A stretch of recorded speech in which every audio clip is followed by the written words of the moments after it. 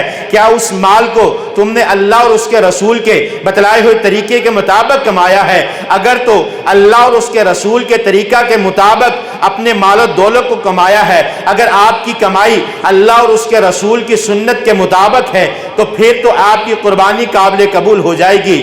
اگر مال اللہ اور اس کے رسول کے طریقہ کے مطابق نہیں تو یقیناً آپ کی قربانی قابل قبول نہیں۔ قربان کرنے سے پہلے ہی آپ اپنے مال پر نظر ڈالیں، کیا آپ کا مال جو ہے وہ اللہ اور اس کے رسول کے طریقہ کے مطابق تھا؟ آپ نے جانور خرید لیا، جانور کیسا ہونا چاہیے؟ موٹا تازہ، جتنی اللہ نے استطاعت عطا فرمائی ہے، آپ کی استطاعت کے مطابق جو ہے آپ نے جانور کو خریدنا ہے۔ خیال کیا رکھنا ہے؟ اللہ رب العالمین کے پیارے حبیب پیغمبر فرماتے ہیں وہ جانور قربانی کے لیے قابل قبول نہیں ہوگا جو جانور دوندا نہ ہو، جس کے 2 دانت گرے نہ ہوں، یعنی وہ جانور اپنی جوانی کو نہ پہنچا ہو، وہ جانور قربانی کے قابل قبول نہیں۔ پھر نبی مکرم صلی اللہ علیہ وسلم نے فرمایا ایسا جانور جس کی آنکھ کے اندر ٹیڑھا پن ہو، ایسا جانور جو بینگا ہو، جس کی نظر میں فرق ہو اور یہ نظر کا فرق واضح نظر آتا ہو، کتنا مرضی موٹا تازہ جانور ہو، لیکن اگر یہ آنکھوں سے بینگا ہے تو یہ قربانی کے لیے قابل قبول نہیں۔ پھر نبی مکرم صلی اللہ علیہ وسلم نے فرمایا اگر تمہارا قربانی کا جانور جو ہے وہ لنگڑا ہو اور اس کا لنگڑا پن واضح ہو جائے تو وہ جانور قربانی کے لیے قابل قبول نہیں ہے۔ پھر نبی مکرم صلی اللہ علیہ وسلم نے فرمایا آپ نے جو جانور خریدا وہ بیمار ہو، مریض ہو اور اس کی بیماری واضح ہو جائے، اس کے اندر عیب اور نقص واضح ہو جائے، وہ جانور بھی قربانی کے لیے قابل قبول نہیں ہے۔ جس جانور کا سینگ ٹوٹا ہے، جس جانور کا کان کٹا ہوا ہے، جس جانور میں کوئی عیب آ گیا، وہ جانور قربانی کے لیے قابل قبول نہیں۔ آپ کا مال پاک ہے، آپ نے احتیاط کے ساتھ جانور کو خرید لیا، اب قربانی کا وقت آ گیا ہے، آپ نے اپنے ذبیحہ پر، اپنی قربانی پر، اپنے جانور کی گردن پر چھری چلانی ہے۔ سنت کے مطابق آپ اس کو لٹاتے ہیں، اس کے ہاتھ پاؤں باندھ لیتے ہیں اور چھری کو تیز کرتے ہیں، اپنے جانور کی گردن پر چھری چلاتے ہیں۔ چند لمحات کے لیے سوچ لیجئے یہ قربانی ہم کیوں کرتے ہیں؟ ہاں یہ فلسفہ کیا ہے؟ قربانی کس لیے کی گئی؟ حضرت ابراہیم علیہ السلام اور حضرت اسماعیل علیہ السلام کی وہ گفتگو آج ہم اپنی اولادوں کے ساتھ پیار اور محبت کرتے ہیں، اپنی اولاد کے لیے حلال اور حرام کی تمیز کو ختم کرتے ہیں، اپنی اولاد کی خوشی کے لیے لوگوں کے ساتھ ظلم و زیادتی کرتے ہیں، اپنی اولاد کو راضی کرنے کے لیے لوگوں کے ساتھ دھوکہ اور فراڈ کرتے ہیں۔ ذرا اندازہ کیجئے حضرت ابراہیم علیہ السلام نے 86 سال کی عمر میں اللہ سے مانگ مانگ کر بیٹا لیا، اللہ نے فرمایا اس بیٹے کو میرے راستے میں قربان کر دو۔ ذرا اس وقت سوچئے گا کہ ہم تو اپنے جانوروں کی گردنوں پر چھری چلاتے ہیں، خوشی مناتے ہیں، اس وقت کا کیا عالم ہوگا جب باپ اپنے بیٹے کو ذبح کرنے کے لیے تیار تھا، گردن پر چھری چلا دی۔ اللہ رب العالمین نے فرمایا کہ ابراہیم قد صدقت الرؤیا انا کذالک نجزی المحسنین، اے ابراہیم تم نے اپنے خواب کو بھی سچ کر دکھایا۔ یہ قربانی کا وہ فلسفہ ہے۔ اللہ سے دعا کرتا ہوں کہ اللہ ہم سب کو توفیق عطا فرمائے کہ ہم اپنے جانور قربانی کے لیے خرید کر اللہ کے راستے میں قربان کریں، ساتھ ساتھ اپنی انا کو، اپنی ضد کو، اس کو بھی قربان کیجیے۔ اگر کوئی رشتہ دار ناراض ہے تو اس سے جا کر معافی مانگ لیجئے، بے شک غلطی آپ کی ہے یا اس کی ہے، آپ جا کر معافی مانگ لیجئے۔ کس لیے؟ کہ آج اپنی انا کو، اپنی ضد کو قربان کرنا ہے اللہ اور اس کے رسول کے احکامات کو مانتے ہوئے۔ اگر کسی کے ساتھ زیادتی کی ہے زندگی میں معافی مانگ لیجئے، اگر کسی کے ساتھ کوئی ظلم کر لیا ہے معافی مانگ لیجئے۔ اللہ جانتا ہے کوئی آپ کی عزت میں کمی نہیں آئے گی، بلکہ آپ کی عزت اللہ اور بڑھا دے گا۔ ایک چھوٹا سا واقعہ ذکر کرنا چاہتا ہوں۔ ایک شخص اس نے دوسرے شخص کو قتل کر دیا. قتل ہونے والا قتل ہو گیا، قاتل کو گرفتار کر لیا گیا. وہ قاتل کا بیٹا جو ہے، قاتل کا جو باپ ہے، وہ مقتول کے باپ کے پاس جاتا ہے کہ اللہ کے لیے میرے بیٹے کو معاف کر دو، اگر تم معاف نہ کرو گے تو میرا بیٹا بھی جو ہے وہ سولی پر لٹک جائے گا، تختہ دار پر لٹکا دیا جائے گا. جس کا بیٹا قتل ہوا ہے وہ کیسے معاف کر دے؟ اس کے جگر کا ٹکڑا ہے. وقت گزرتا گیا، کسی صاحب علم کے ساتھ وہ قاتل کا باپ جاتا ہے اور پوچھتا ہے کہ کیا کوئی زندگی میں ایسا حل نکل سکتا ہے کہ میرے بیٹے کی جان بخشی جا سکتی ہے؟ عدالت جو ہے، شریعت جو ہے، وہ تب تک راضی نہیں ہوتی جب تک مقتول کے وارثین جو ہیں وہ معاف نہ کر دے یا مقتول کے وارثین کو دیت نہ دے دی جائے، یا یہاں تک کہ تمہارے بیٹے کو سولی پر لٹکا دیا جائے. بڑی پیاری بات کہی. کہنے لگا کہ تمہاری جان بخشی جا سکتی ہے، تمہارا بیٹا بچ سکتا ہے. کرنا کیا ہے؟ 5 وقت مسجد میں نماز ادا کرنی ہے اور روزانہ مختلف مسجدوں میں جا کر نماز ادا کرنی ہے. نماز کے بعد جب امام سلام پھیر دے، نماز ختم ہو جائے، فوراً مسجد سے باہر نکلنا ہے، جوتوں والی جگہ پر آنا ہے، جوتے صاف کر کے جو نمازی آ رہا ہے اس کے پاؤں میں جوتے پہناتے جانا ہے.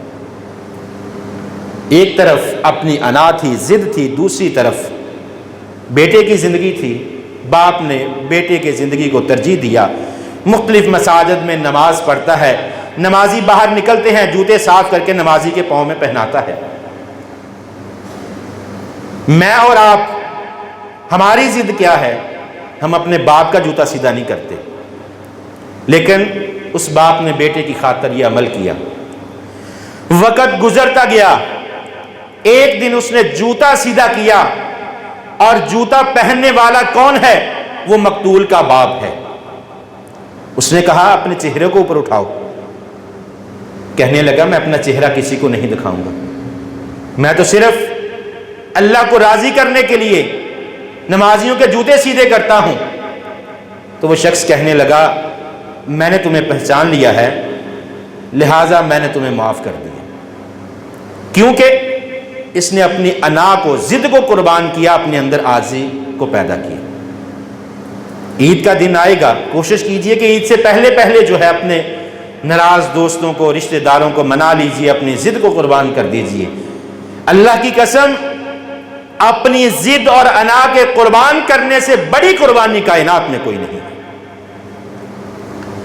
ہم جانور ذبح کریں گے، قربانی جو ہمیں سکھاتی ہے وہ تقوی ہے، توحید ہے، اللہ کی وحدانیت ہے، ملت ابراہیم کی تائید ہے، عمدہ مال کمانے کا ذریعہ ہے، خواہشات نفس کو قربان کرنا ہے.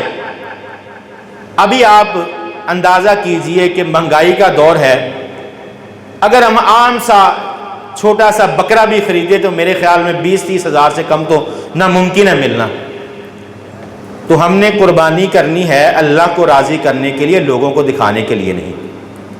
ہم تو کسی گاہک کو 1 روپیہ نہیں چھوڑتے. مسجد میں جیب سے وہ سب سے پھٹا پرانا نوٹ نکال کر دیتے ہیں.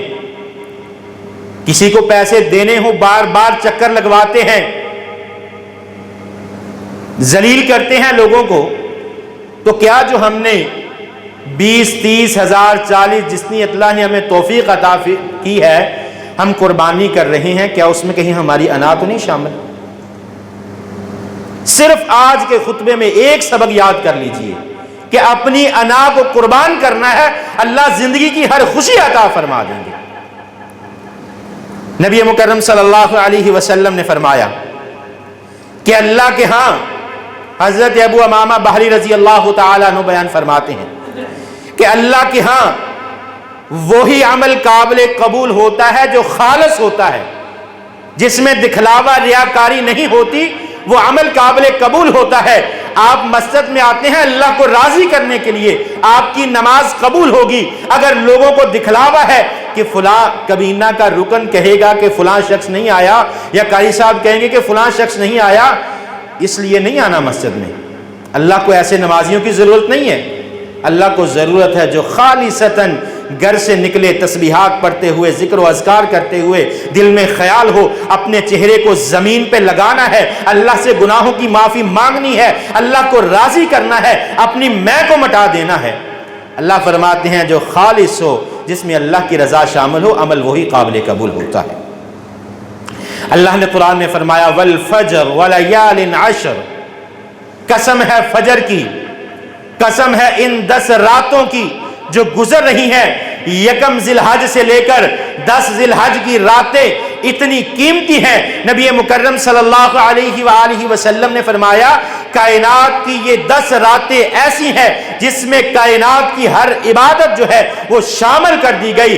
یکم ذی الحج سے لے کر 9 ذی الحج تک اگر اللہ توفیق عطا فرمائے مسلسل روزے رکھو، حج ان ایام میں شامل ہے، روزے ان ایام میں شامل ہے، نماز ان ایام میں شامل ہے، قربانی ان ایام میں شامل ہے، بیت اللہ کے گرد چکر لگانا ان ایام میں شامل ہے۔ اور اگر ہم اس میں اپنی انا کو بھی شامل کر لیں گے، اپنی انا کی قربانی کو بھی شامل کر لیں گے تو یقیناً ہماری کامیابی ممکن ہے۔ نبی مکرم صلی اللہ علیہ وسلم نے فرمایا خاص کر 9 ذی الحج جس کو عرفہ کا دن کہا جاتا ہے، حضرت ابراہیم علیہ السلام نے 7، 8 اور 9 3 رات خواب میں دیکھا کہ بیٹے کو ذبح کر رہا ہوں۔ 3 رات، پہلی رات دیکھا، سوچا کہ شاید شیطان کی طرف یا کوئی خواب آ گیا ہے۔ 8 ذی الحج کو یوم ترویہ کہتے ہیں، ترویہ عربی زبان میں یقین اور اعتماد کو کہتے ہیں۔ دوسری رات خواب آیا، حضرت ابراہیم علیہ السلام کو یقین ہو گیا، ترویہ ہو گیا کہ یہ خواب جو ہے اللہ کی طرف سے ہے۔ پھر 9 ذی الحج کو عرفہ عربی زبان میں جس طرح اردو میں استعمال ہوتا ہے عرف عام پہچان جانا، عرفہ عربی زبان میں پہچاننے کو کہتے ہیں، اور اس کو منسوب کیا جاتا ہے میدان عرفات کی طرف، کیونکہ 9 ذی الحج کو جو ہے حج کا خطبہ دیا جاتا ہے، اور میدان عرفات کا جو وقوف ہے وہ حج کے مناسک میں سے ایک منسک ہے۔ جب تک حاجی جو ہے میدان عرفات میں نہ جائے گا اس وقت تک اس کا حج مکمل نہیں ہوگا۔ اور یوم النحر 10 ذی الحج قربانی کا دن، نحر عربی زبان میں قربانی کو کہتے ہیں۔ یوم ترویہ، یوم النحر، یوم عرفہ 3 دن ہے، ترویہ، عرفہ اور نحر۔ ترویہ کے دن روزہ رکھو، اللہ رب العالمین گناہوں کو معاف فرما دیں گے۔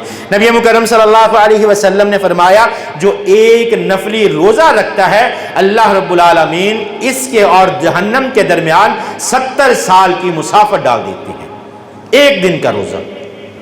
پھر یوم عرفہ ہے، حج کا دن ہے، 9 ذی الحج کا۔ پہلے یوم عرفہ کی تھوڑی سی فضیلت سن لیجئے۔ یوم عرفہ سیدنا عباس رضی اللہ تعالی عنہ بیان فرماتے ہیں کہ مقام عرفہ پر جو آپ نے سنا ہے کہ آدم علیہ السلام کی پشت سے ساری روحوں کو نکالا گیا، وعدہ لیا گیا، وہ میدان عرفات تھا جہاں پر وعدہ لیا گیا، جہاں پر اللہ کائنات کے لوگوں سے مخاطب ہوئے، وہ عرفات کا میدان تھا۔ قیامت والے دن عرفات کے میدان میں اکٹھے کیا جائے گا۔ یوم عرفہ تکمیل دین کا دن ہے۔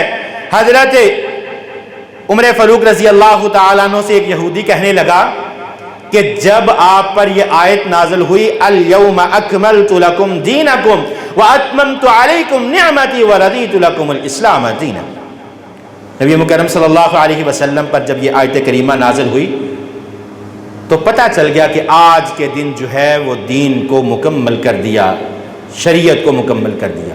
یہ عرفہ کا دن تھا۔ عرفہ کے دن اللہ رب العالمین پورے سال سے زیادہ لوگوں کو معاف فرماتے ہیں۔ نبی مکرم صلی اللہ علیہ وسلم نے فرمایا عرفہ کے دن آسمانوں پر اللہ رب العالمین اپنے فرشتوں کو جمع کرتے ہیں، ایک مجلس لگائی جاتی ہے، اللہ رب العالمین فرماتے ہیں میرے فرشتوں آج میں اپنے بندوں کو معاف کرنے والا ہوں۔ اور کائنات میں سب سے زیادہ 9 ذی الحج کو جو اللہ رب العالمین جو ہے وہ لوگوں کو جہنم کی آگ سے آزادی عطا فرماتے ہیں۔ سیدہ عائشہ رضی اللہ تعالی عنہ ام المومنین فرماتی ہیں رسول اللہ صلی اللہ علیہ وسلم نے فرمایا ما من یوم اکثر من ان یعتق اللہ عز وجل فیہ عبدا من النار من یوم عرفہ